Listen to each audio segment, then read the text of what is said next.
Herkese merhaba, kanalıma hoş geldiniz.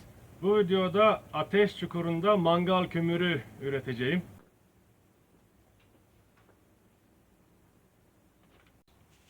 Daha önceki videolarımda ateş çukurumu tanıtmıştım. Şöyle güzel, dekoratif, kullanışlı, sağlam bir ateş çukuru, bahçe şöminesi.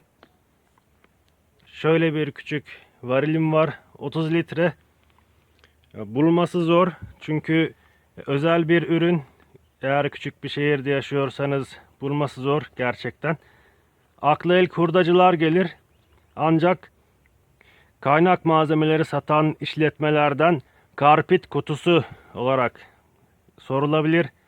Bunu ben karpit kutusu olarak aldım. 4 defa kullandım mangal kömürü yapmak için. Şimdilik dayanıklı gibi gözüküyor. Buralardan biraz pas oldu.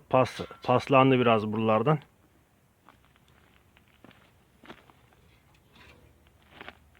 Kapağı önemli. Çember kapak olması gerekiyor. 3 tane altılık delik açtım. Odunların suyunu ve uçucu gazlarını tahliye edebilmek için. Benim ateş çukurum bu boyda olduğu için ben de 30 litrelik varil tercih ettim. Böyle şık ve dekoratif oldu.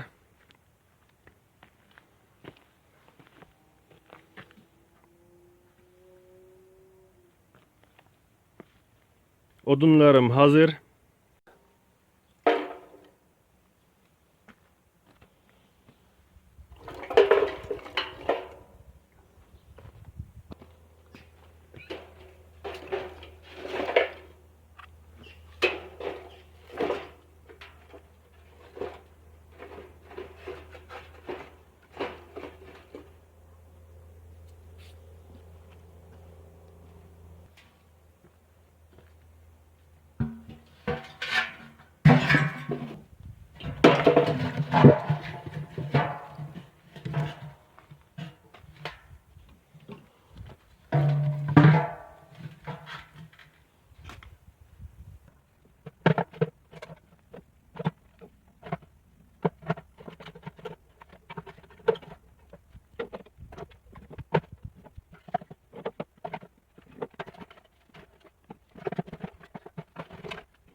Altındaki odunlardan ötürü şimdi yamuk duruyor. Yandıkça dengesini bulacaktır. Şöyle bir parçayla dengeleyebiliyorum.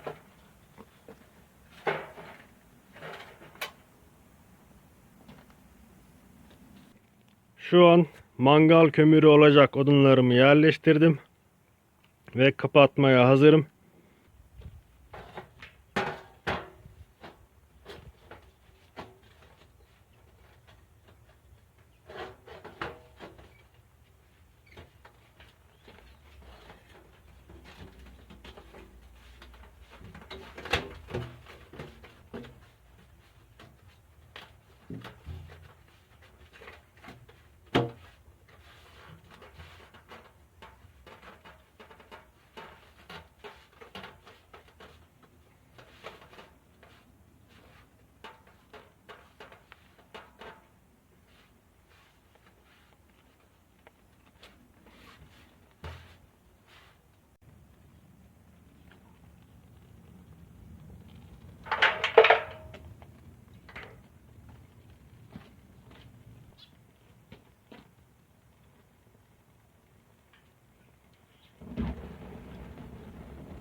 kömür olacak odunlarda su buharı çıkmaya başladı.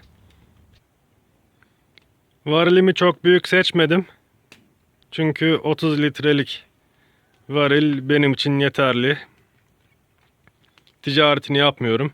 Bireysel, hobi amaçlı mangal kömürü üretimi gerçekleştiriyorum.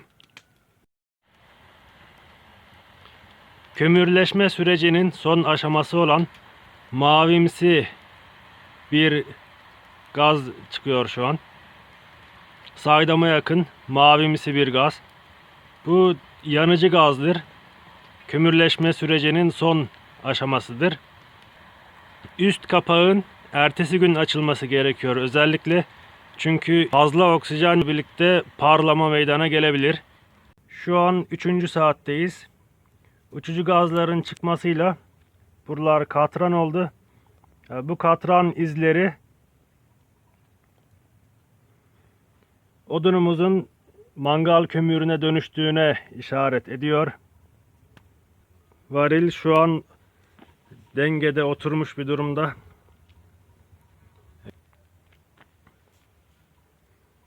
...24 saat sonra sonucunu göreceğiz. Ateşledikten sonra 24 saat geçti. Şu an kapağını açmaya hazırız.